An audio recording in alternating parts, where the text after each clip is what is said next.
এখানে অনেক জ্ঞানীগুণী ব্যক্তি উপস্থিত আছেন।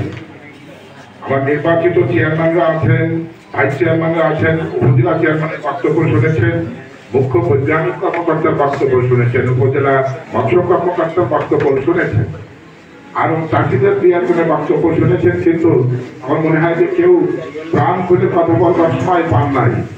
আপনাদের মনের মধ্যে আরো অনেকের অনেক কথা থেকে গিয়েছে। বিশেষ করে নির্বাচিত ইউনিয়ন পরিষদ চেয়ারম্যানদের অনেক কথা বলবার আছে, যে সময়টা পাওয়া গেল না। আমি বাংলাদেশ মহান জাতীয় সংসদের মৎস্য প্রাণী সম্পদ মন্ত্রণালয়ের একজন স্ট্যান্ডিং কমিটির একজন ন্যূনতম সদস্য। সেই হিসাবে আজ আমার দাওয়াত ছিল মাননীয় প্রধানমন্ত্রী যেখানে মৎস্য অবমুক্ত করছেন চীন মৈত্রী সম্মেলন কেন্দ্রে, সেখানে আমার দাওয়াত ছিল। কিন্তু দেশের চলমান একটি অবস্থার কারণে আমাদেরকে স্ব এলাকায় অবস্থান করতে বলা হয়েছে বিধায় আমি সেখানে যেতে পারি নাই। যেহেতু আমি মৎস্য এবং প্রাণী সম্পদ মন্ত্রণালয়ের স্ট্যান্ডিং কমিটির সদস্য, সেহেতু আমার কিছু বলার থাকে। যা বলার থাকে তা এখানে আমার বলবার মতো সময় আজ নাই। আমি গত 3 দিন এক নাগাড়ে কয়নাতে অবস্থান করেছিলাম। পাইকাসাতে আজকে এসেই অনেক ব্যস্ততার মধ্যে আমাদের সময় যাচ্ছে। মাননীয় প্রধানমন্ত্রীর যে সকল গ্রাম সহায়তা, এই গ্রাম সহায়তাগুলো প্রদান করবার জন্য, সেগুলো মনিটরিং করবার জন্য আমাদের সম্মিলিত একটা প্রচেষ্টা, যার কারণে কাদাইপুর এবং রাজুরি ইউনিয়ন থেকেই আমাদের এখানে আসতে হয়েছে। তো সেই কারণেই আমরা আপনাদের সঙ্গে মিলিত হওয়ার ক্ষেত্রে কিছুটা বিলম্ব করে ফেলেছি। এরপরেও আরো অনেকগুলো প্রোগ্রাম থাকায়, আরো সেখানে অনেক মানুষ অপেক্ষায় থাকায় আমাকে দ্রুততর সময়ের মধ্যে আমরা এখান থেকে আপনাদের মধ্য থেকে বিদায় নিতে চাই। আমাদের কারণে যাদের কথা বলার সমস্যা হলো, যারা কথা বলতে পারলেন না, আমরা অত্যন্ত দুঃখিত এবং ক্ষমা প্রার্থী। তো প্রিয় পাইকাসাবাসী, মৎস্য উপলক্ষে যারা উপস্থিত হয়েছেন, মাছ আমাদের দ্বিতীয় প্রধান খাদ্য। ভাত আমাদের প্রধান খাদ্য, মাছ আমাদের দ্বিতীয় প্রধান খাদ্য। মাছে মাছে বাঙালি এ কারণেই, মাছ না হলে আমাদের চলে না। বাঙালির শরীর গঠিত হয় মাছের যে উর্বর শক্তি, এই উর্বরতা দিয়ে, মাছের আমিষ দিয়ে মানুষের শরীর গঠিত হয়। এটা তার অভাব হয়ে যায়, তার শরীর গঠনে সমস্যা হয়ে যায়।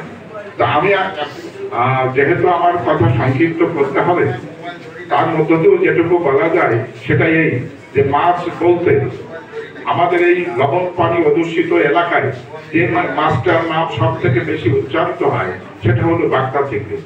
এই বাগদা চিংড়ি যে একমাত্র মাছ না, এই বিষয়টা আপাতত আমাদেরকে প্রমাণ করা দরকার যে বাগদা চিংড়ি একমাত্র মাছ না, আমাদের বহু প্রজাতির মাছ আছে। সেই বিলুপ্ত প্রায় প্রজাতির মাছগুলো আমাদের জন্য অত্যন্ত প্রয়োজন। বাগদা চিংড়ি আমাদের বৈদেশিক মুদ্রা আনয়নের একটা মাধ্যম, এটা অস্বীকার করবার সুযোগ নাই। কিন্তু এখান থেকে 10 বছর আগে, 20 বছর আগে এই বিষয়টা যতখানি লাভজনক ছিল, বর্তমানে সেটা লাভজনকের থেকে আরো লোকসানের পরিণত হয়েছে। এখন আর আগের মতো চিংড়ি রপ্তানি হয় না, রপ্তানির জন্য যে উৎপাদন সেটাও উৎপাদন হয় না। চিংড়ি চাষিরা দেখেন অত্র এলাকায় বেশিরভাগ, শতকরা 90 জন বলা যাবে যে 90 জন চিংড়ি চাষি ঋণগ্রস্ত হয়ে গেছে। তারা ব্যাংক থেকে লোন নেয়, লোন পরিশোধ অনেকেরই হয় না, এবং ব্যাংক থেকে অল্প সুদে যে লোন, এই লোনটা অনেকেই চিংড়ি চাষের ক্ষেত্রে ব্যবহার না করে অন্যত্রও ব্যবহার করে। এ সমস্ত বিষয় আছে, আমি সেদিকে যেতে চাচ্ছি না। আমি যেটা বলতে চাচ্ছি যে আমরা মৎস্য সম্পদ এলাকায় বসবাস করি। বঙ্গোপসাগর আমাদের মৎস্য ভান্ডার, এই ভান্ডারে কিন্তু হাত পড়েছে, ভান্ডারে হাত পড়েছে, এটা সবার দৃষ্টি দেওয়া দরকার। এক শ্রেণীর অসাধু মানুষ নগদের পাপ প্রাপ্তির জন্য সেখানে বিষ প্রয়োগ করছে। সেই বিষ প্রয়োগের মধ্য দিয়ে যে মৎস্য তারা দ্রুততর সময়ের মধ্যে অধিক মৎস্য আহরণ করছে, সেই আহরিত মৎস্য যখন বাজারজাত করছে, সেই মাছ যারা খাচ্ছে তারাও ক্রমান্বয়ে একবারে নয় ক্রমান্বয়ে অসুস্থ হচ্ছে, আর অসুস্থতা এখন দিন দিন বাড়ছে। আমরা বিভিন্ন জায়গায় এটার দৃষ্টি আকর্ষণ করার চেষ্টা করেছি যে এই অসাধু ব্যক্তিদেরকে প্রতিহত করা খুবই দরকার। আমি কয়েকটা পেশা আমি মহিলা বিষয়ক মন্ত্রণালয়ের ডিওলেটা দিয়েছি, তাদের সঙ্গে আলোচনা করেছি যে কিছু বিপজ্জনক পেশা থেকে আমাদের এই এলাকার মানুষদেরকে নিয়ন্ত্রণ করা দরকার। প্রথমত একটা পেশা, যারা নদীতে ঠেলা জাল দিয়ে মাছের পোনা বাগদার পোনা আহরণ করে, এরা শুধু বাগদার পোনায় আহরণ করেন না, ওই সঙ্গে অনেক মাছের ক্ষতি হয়ে যায়। এটা হলো একটা বিষয়। ঘন জাল দিয়ে যারা পোনা ধরেন, আমার শিবসা নদীতে অনেক গাড়ি ভরাট হয়ে গেছে, যারা আরো অন্যান্য নদীতে যারা ঘন জাল দিয়ে এই বাগদার পোনা আহরণ করেন, সেখানেও অনেক প্রজাতির মাছ ধ্বংস হয়ে যায়। এই যে সকল মাছগুলো ধ্বংস হয়ে যায়, বিভিন্ন প্রজাতি বিলুপ্ত হয়। এই বিলুপ্তির পথ থেকে আমাদেরকে মাছগুলোকে রক্ষা করা দরকার।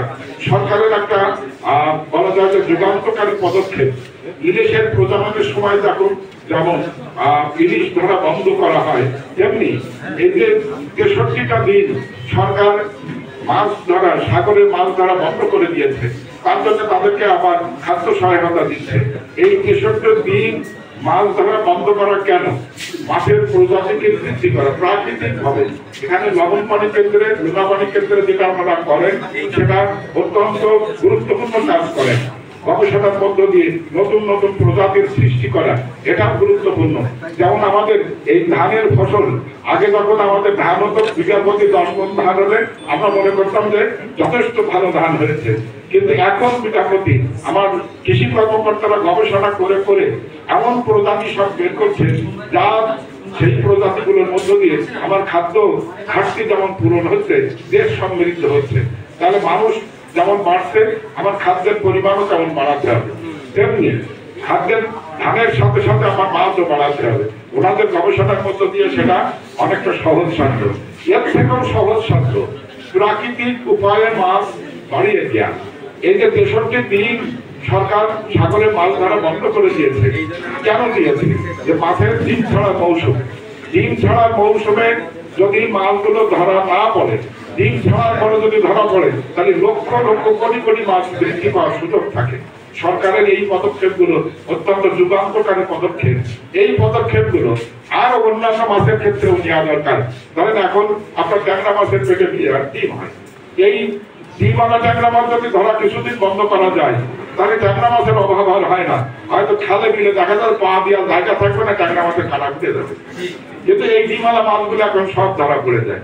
আপনার পার্শে মাছ একটা অত্যন্ত সুস্বাদু মাছ, একটু পরে তাদের দেখা যাবে তাদের পেটে ডিম এসে যাবে।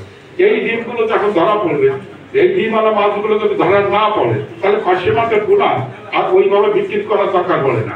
এই হাজারে পোনা, কোটি কোটি পোনা নদীতে খুঁজে পাওয়া যাবে।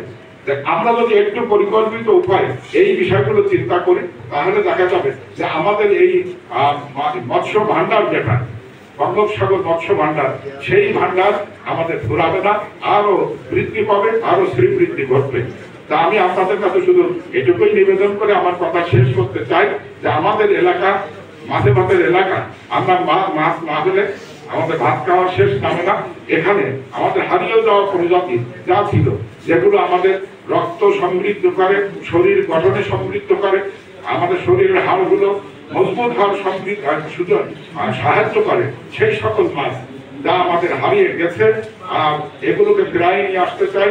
আমাদের স্বাস্থ্যের জন্য, আমাদের আয়ু বৃদ্ধির জন্য, আমাদের সুন্দরভাবে বেঁচে থাকার জন্য।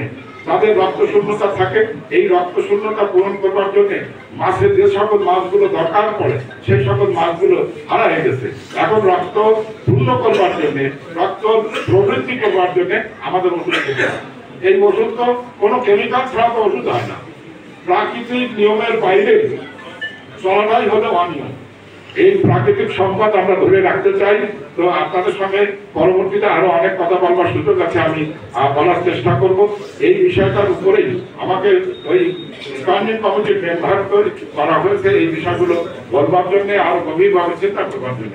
যেখানে আমাদের ইমান আলী ভাই আছেন, উনি সহযোগিতা করেছেন, আমরা কৃতজ্ঞতা জানাই। উনি আমাদের বন্ধু মানুষ, উনি এখানকার মৎস্য চাষীদের জন্য যে সহযোগিতা করেছেন তার জন্য উপজেলা পরিষদের পক্ষ থেকে, পাইকারবাসীর পক্ষ থেকে ওনাকে সহযোগিতা জানাই। এবং ওনার কাছ থেকে যেটা শুনেছি সেটা হলো যে যিনি ওই যে সরঞ্জাম তিনি দিয়েছেন মৎস্য চাষীদের জন্য, সেটা মিষ্টি পানিতে ব্যবহার করার সুযোগ আছে এবং সেটা করে থাকে। যার কারণে আমাদের কাছে আরো বিষয়টাকে অনেক অ্যাপ্রিসিয়েট মনে হয়েছে। আমি ধন্যবাদ জানাই আমাদের মুখ্য বৈজ্ঞানিক কর্মকর্তা মহোদয়কে, সকলকেই আজকের এই আয়োজনের জন্য উপজেলা নির্বাহী কর্মকর্তা, মৎস্য কর্মকর্তা সকলকে ধন্যবাদ জানিয়ে আমার সংক্ষিপ্ত কথা এখানে শেষ করছে। আগামীকাল থেকে আমাদের শোকের মাস শুরু হবে। দেশে একটা ব্যতিক্রমী পরিবেশ আপনারা জানতে পাচ্ছেন, মানে যারা এখানে আছেন সকলে রাজনৈতিক সচেতন মানুষ। দেশের বর্তমান প্রেক্ষাপট কেমন এটা আমাদের থানায় অফিসার ইনচার্জ উনি এখানে উপস্থিত আছেন, ওনার কিছু ডিরেকশন আছে, আপনারা সেটা মেনে চলবেন। যে পরিস্থিতি থেকে আমরা বর্তমানে উত্তরণের চেষ্টা করছেন মাননীয় প্রধানমন্ত্রী মহোদয়, আমরা সকলকে যেন তাকে সাহায্য